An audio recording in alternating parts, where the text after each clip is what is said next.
Merci pour la confiance renouvelée à Congo Buzz Télévision, chers internautes.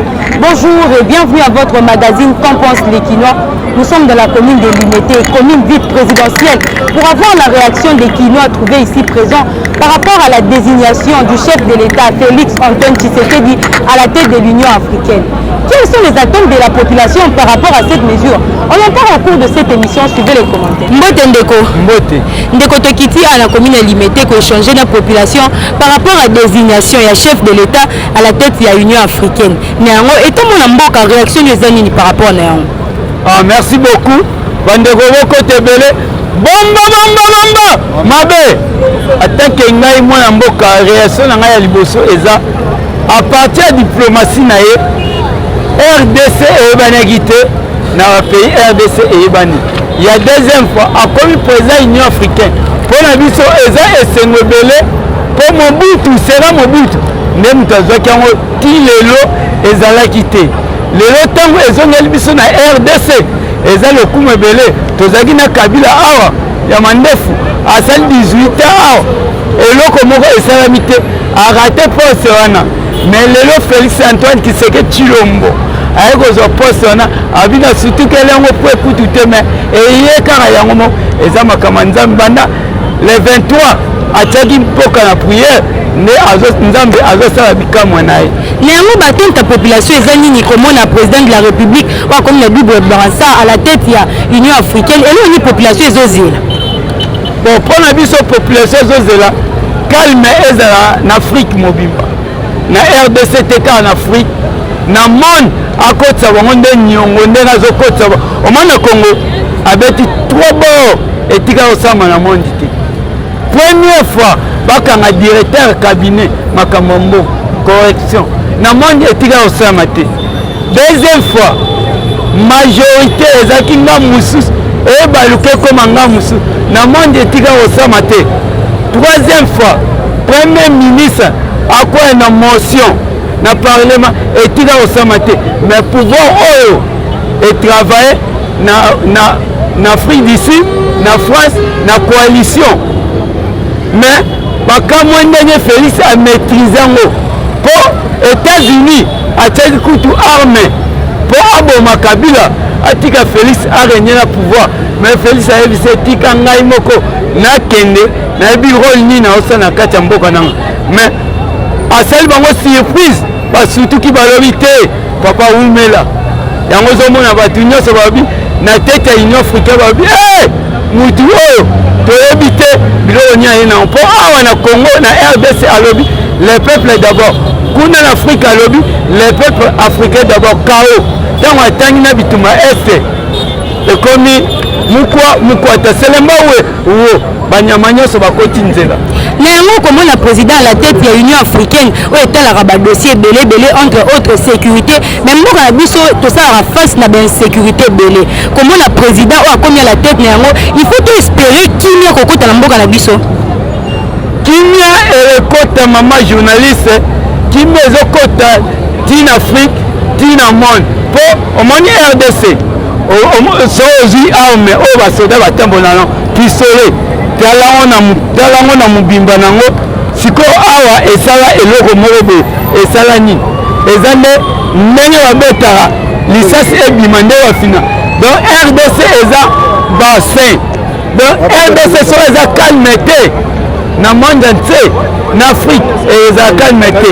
Lelo calme ekota na RDC à travers président atangi alobi abombi te alobi bamindele bato basala bitumbana ya ese na bajadiste mbala moko ambassadeur amer mwana njita États-Unis na ese wo donc ake kuna eza po basilisa bituma ese mama masolo eza calme tozala biso calme tosepela po toyebi comportement fati beto ntango peuple congolais nyonso aza distrait na bajournaliste baorezoye nini IDPS déjà akomi na université bango batikali kaka na limete baorezoye obio Félix alobi eza baslogan nzoka eza action aloba na États-Unis na redeboulonner système awa aye système Kabila mais banda ayeti lelo pendant 2 ans à déboulonner système Kabila. Système Kabila fanda na parlement, na sénat, na gouverneur à banque, na ministre, neti bakonga, ma tête en pono, et vanda place wana, ministre finance, ya budget, et vanda place wana, mais à Salisiko, à zo déboulonna, au moins na minute, tant fati neti à zoni lelo, lelo ayami ba konji ebele, baninga wa collègue président na ye, ya africain avant aya, mais lelo na aéroport kuna azobeta conférence de presse kuba ya mbanye yango ezomona bango nyonso bazokitaka mais awa masolo eza kitoko chikondo uo. Merci Ndeko. Mote maman Ndeko tokiti sur le terrain pour échanger la population par rapport à la désignation du chef de l'État à la tête de l'Union africaine. Na yango etomona mboka réaction les amis. Merci beaucoup maman. Nayo mutu na telemi liboso na yo naza cadre nano ya IDPS naza fédéral ya district Afuna esengo biso bakombata toza nango na peuple congolais. Ça veut dire ndenge ndeko na nga oti koloba awa te ebonga oyo ezalaki na Mobutu. C'est-à-dire no Congo ezalaki dirigé na époque ya Mobutu et Mobutu azwaki ebonga wana lelo après bané ndeko Fati président na biso aye kozwa ngo sisaki aye kozongisa lisusu Congo ya sika à niveau d'Afrique. C'est pour cela peuple congolais aza na esengo makasi toza moma na joie na biso bakombata na population entière. Na yango komona mokonzi mboka kozongela esu ebonga wana kaka ndenge obengi yango batonti ya population eza nini eloni bozozela na ye au moment où azwi ebonga wana. Merci beaucoup maman.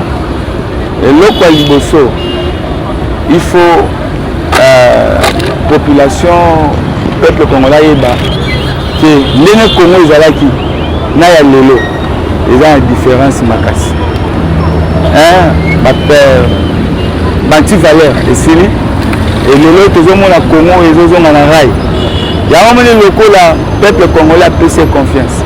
Ça veut dire ndenge à s'impliquer na niveau ya Congo yango wana même vision wana soki otali na discours na ye alobaki d'abord l'Afrique ça sera pour les peuples.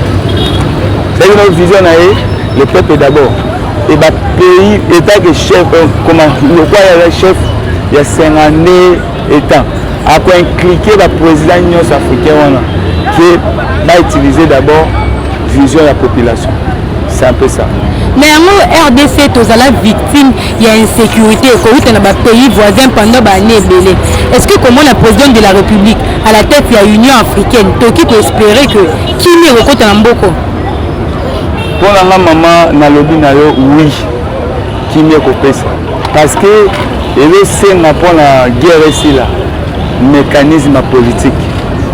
Et tant que Aza, Moutoua Yebi, comme diplomatie, à cause de tout, que chaque pays est là, de Moko. Et celui qui est là, de Moko, moi, je dirais Salama, exact. Donc, il y a une année où il y a un mandat. J'espère insécurité et que vous allez la sous-souter. Il y a une réponse à la question. Merci, Ndeko. Oui, maman, bonne. Ndeko Tokiti sur le terrain pour échanger la population par rapport à la désignation à chef de l'État à la tête de l'Union africaine.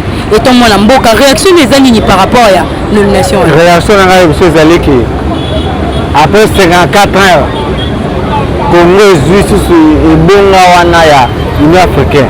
C'est que Congo est zongi na molongo. Et zongi na nzela. Oh, tobungi sana Mobutu na Lumumba na nani ezongi et pas ya Fati Beton.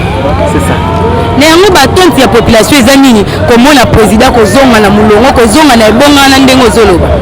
Attente na ye pour le peuple congolais ezali après réseau social musala tozala nango nazala na siège musala fezala papa musala fezala to se retrouver biso to mikolo to bote ya bana na biso ba se retrouver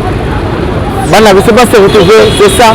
Est-ce que comme on a mokonza mboka kozwa lisu ebonga wana gérer Afrique mobimba alors que RDC tous les victimes d'insécurité que dans les pays voisins tu peux espérer que kimi okote alobaki ye moko na masukulu na ye ki nakota basi nanga wapi na Goma akozala kuna ye aza homme de parole alobaka kokisaka akozala kuna insécurité wana toyebi sekeza akomi na double dans ça c'est ça président Congo président Union Africaine. Merci Ndeko. Merci. Ndeko tokiti sur terrain pour échanger la population par rapport à la désignation et chef de l'État à la tête de l'Union africaine. Mais à moi tenu que la réaction n'a pas été quinoa les amis Nicolas président de la République a commis sous président de l'Union africaine. En tout cas, merci beaucoup maman la journaliste. La question à votre opinion qui tombe comme Makassi. Là c'est mon anglais le lot que je pouvoir le sous l'Union africaine par la Fachi Béton. Et c'est là qui n'attend pas la mission Mobutu, il avait reçu ça. Et le lot après Mobutu Kokende, le lot Fachi à Zouzoussou. Et bon là où il y a l'Union africaine. Et là qui si savoir-faire, il y a Fachi Béton. Et là qui si diplomatie. Oh, papa n'a biso tenti c'est que d'atikaki na mwana il a montré au face du monde que non à quoi il est capable Lelo il a mérité ça parce que c'est un visionnaire on donner un vrai politicien au lieu de biso de là il y a grande chose na yango batonti ya population ezanini comme la président pas comme à la tête de l'Union africaine biso population par rapport à poste wana eloni tozozela naye. Merci beaucoup maman ngai population a sepeli Lelo makasi Lelo Fachi a marqué le président de la République RDC et aujourd'hui Aza en tête d'Afrique et notre population c'est les années c'est que tous les dictateurs au bazar du pays d'Afrique on va maltraiter le peuple congolais on va maltraiter le peuple africain depuis que Lelo Nzamba Sunga donc quand il s'agit de dire que la démocratie est côté en RDC la démocratie aussi l'état de droit et que le pays monsieur sur Afrique ba pays au côté de la guerre na bamboka baninga pour que peuple africain peuple avec la Kenya il y a bien il y a Afrique mobimba guerre ici là comme ma bateau ici là désordre ici là et ba président batika na ba pouvoir ba biki ngai banana zande ndeo ngai ni na vandi 100 ans cette fois-ci to bonne opération wana donc peuple avec là ba élection ça la bien tout est candidat Afrique oyo asali de mandat na ye olongo epesi mosusu pouvoir pour que peuple on n'a pas séparé à la guerre Grècement ici n'a pas cessé dans le peuple africain. C'est ça que nous attendons au Félix Tshisekedi Amoulou. Nango RDC tozala victime il y a insécurité mbala na mbala ko uta na ba pays voisins. Est-ce que comment na fachi na le président de l'Union africaine toki ko espérer que Kenya ekote na mboka o. Oui maman na ngai. Et donc on est très capital parce que tout un qui insécurité qui makasi na est la vision du pays. Oh, il y avait aussi ba de l'ONU les zinga na biso pour la gobe bisamboka au Congo. Pour la ba crime pour la richesse du Congo. Et aujourd'hui, Fatia est à la tête de l'Afrique. Et à ce moment-là, à commettre la mission film, la dictateur qui tout le long la mission c'est ma côté des gens de la carte Yamboka Congo. Ok, bah tu vois, nous c'est dans la disperser. Battre la mission va conduire parce que y a un état de droit et démocratie à solo et quota la RDC même car la RDC tout au long du pays de l'Afrique, nous tous à se retrouver. Merci Ndeko. Merci beaucoup. Ndeko Tekiti qu'on échanger la population par rapport à la désignation à chef de l'État à la tête de l'Union africaine. Néanmoins, tout le monde a une réaction des amis par rapport à la nomination. Oui, en tout cas, c'est pas makasi pour l'accueil parce que l'accueil on a toujours bénéficié l'accueil on a par rapport à que et puis que Congo na biso ça maltraité na ba pays belé mais le lot toujours on a que ba critère ya pays na biso ezozonga pays na biso ezo comme peu puissant le la ba pays mususu en tout cas eloko wana na sepeli nango makasi na sepeli nango makasi mais yango comment le chef de l'État à la tête il y a Union africaine batonti ya population ezani eloko nini population ezozela naye. Oui, le moko monaki tango président aza président ya RDC lelo akomi président ya Union africaine donc double brassard oko abanda kobunda na makoki ya ye moko mpona baguerre ya tous les frontières na biso esile mpona guerre ya tout Afrique esile omoni lelo Uganda, Rwanda, babanda kokotisa ba mafia na kati ya Congo na biso. Mais lelo tomoni que président de la République a commis président ya Union africaine. Président o azotala Rwanda ba pays nyonso eza ba voisin. Ba ko ezali bien on a insécurité na biso oyo ezalaki pendant beaucoup longtemps oyo Mobutu azalaki mais aussi la terre si Joseph Kabila est kokotisa ba makambo belé mais Fati yo moko moni souci o ayaki nango souci na Fati ke biloko wana il fallait qu'on mette en fin cette fois-ci mais lelo Zamba Soui a commis le sous président Union africaine en tout cas na yebi ke kini kozala na Congo insécurité aussi là tous les peuples congolais ou tous les peuples africains bakozala en tout cas na paix. Merci Ndeko. OK. Ndeko. Oui mbote pitala ba bona ne ba meilleur ve surtout esengeza mingi pona nini président na biso déjà a commis déjà azoya malembe akoleka déjà depuis ya mutu ya eza nini tala kaka keba kolingaka te baloba no kekende sala emukili na yo parce que Kabila ye akanisa tango ya akaza Congo eza ya ye. Ok, langa na ezaka déjà emabe. Ok, tanga zi Congo a commis son rôle emukili na abosani ke leader babota manango. Ki leadership e babota manango. Tala Fatis ko abota ma leader ya kobota ma ya makila tala lelo a commis double brassard. Double brassard. Donc na minute a commis président RDC na président Afrique Mobimba. Et puis maman Denise Nega a commis première dame d'Afrique Mobimba. Olandi mama Chitunga wo. Néanmoins comme la président kozwa ebonga wana ya Afrique Mobimba. Batangi na biso population eza nini? Elo ni population ezozela na ye. Oui bien. Erreur grave tozo bunda nango. Kabila yalisi biso pongi pendant 18 ans. Même diplôme na biso bo bimanango libanda ba oseko. Bazo ba moko ba illettré ba koma a ondi maté. Ya on se Fati a biso une nouvelle classe politique. Nous avons un état de droit. Mais d'abord, il faut changement de mentalité. L'une des raisons, c'est l'union sacrée. Parce que l'une façon qu'à RDC, aux États d'Afrique, ça sera la renaissance de toute l'Afrique entière. Vous comprenez? L'union sacrée, c'est d'abord. Union veut dire le moko. Chiffre 1, la Bible, c'est moko. Chiffre moko sacré, il y a unité. Il y a 1, na 8. On l'a dit. Et puis, si, donc, chiffre 7, il y a perfection. Sacré veut dire quoi? Un trésor. Vous avez un mystère. De l'union sacrée. Boro na IDPS ezelo bakala ya leloté. To bandango depuis époque ya Mobutu a panzango. Ya moni phénomène parlement de Bou et Bima. Vous avez il y a un moment parlement de Bobimi et puis l'union pour la démocratie et le progrès social de l'IDPS en cycle. C'est-à-dire quoi? L'IDPS a été créé pour défendre les intérêts du peuple. Oh ngana yo tout na ngao. C'est la liberté d'expression et comment grâce à partir. Si on est la chaîne YouTube on va le partir.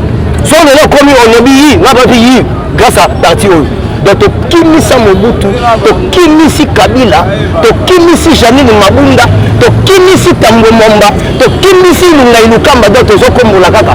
Donc à la tête Kimisa ba DG, ba DGA, ba CPA, et puis Tokitatila ba ministère provincial, et puis Tokitatila ba parlement provincial. Si la ba bourgmestre sur la société. Parce que vrai que nous avons dit là. Néanmoins, comme on a RDC, autres à la victime, il y a insécurité, mbala, comme on a des pays voisins, comme on a chef de l'État à la tête de l'Union africaine, est-ce que tu peux espérer que qui n'est cocotte? Na édition maman, peut-être aux en retard, donc aux base de Makambo. La moni Fati est montant à retirer à Genève. Alors j'ai survécu à un complot à Genève, mais je remercie ma base de m'avoir sorti de là. Donc il faut retirer signature. Vous avez moins de base de Makambo. Quartier général, c'est comment dans l'Est, peut-être vous avez battu. Donc, les soldats précédents qui déjà fait. Et puis, à la cave, on a vu Vanda. L'expérience a promettre 6 mois. Donc, on réalise. Mais à la cave, déjà, bisous. Donc, à quel point on va à l'Est, donc c'est les guerres qu'on a à Bouo. Le roi déjà est comme première Union africaine. Rwanda déjà a fait passi. Burundi a fait passi. Et puis, là, Burundi a fait passi. Parce que le roi déjà bateau et bâtiment a désordre donc à l'Est. Et on a Sikoyo. Le roi déjà a eu Vanda Kuna et puis armement moko to comme na niveau moko ya osaranaté. Dans la armée présent Union africaine. Donc force tout l'Afrique ba oya pour et va soutenir. Il y a un Rwanda zo ba parce que Vincent Karega Karaté a expulsé par ben déjà parce que ambassadeur wana il a qui na kumo ko mabe contre système o parce que on remarque minéraux na biso na Rwanda et ko ta souté. Il y a motuya ezani mama avant-hier 120 ya transport illégal qui a. Donc ils ont à 110. L'un des réseaux égyptiens basés belé pour basura biso na moi banzelo pour au fait de moko a kokate. Ya wo bazoya a epina bilanga. bana oyo soi-disant bakuluna totindaki kuna na province baloneli biso bamasango ya désordre na mito mbujimai bamasango etala na kanyama kasese alors tosenga su bakuluna mosusu so bazwi tozwi bango bakee basala bilanga ngo tosala yango kongo mobimba c'est-à-dire biso bakuluna olie tokata bango machette toboma bango topesi bango nde misala. Merci Ndeko. C'est moi qui vous remercie. Pour prendre fin cette émission, vous étiez nombreux à suivre les avis des uns et des autres quant au sujet donné. Merci à Badjo qui était derrière la caméra. À vous tous qui l'avez suivi, je vous dis grand merci pour votre réelle attention. Restez branchés à Congo Buzz Télévision. D'ici là, portez-vous bien. Ciao.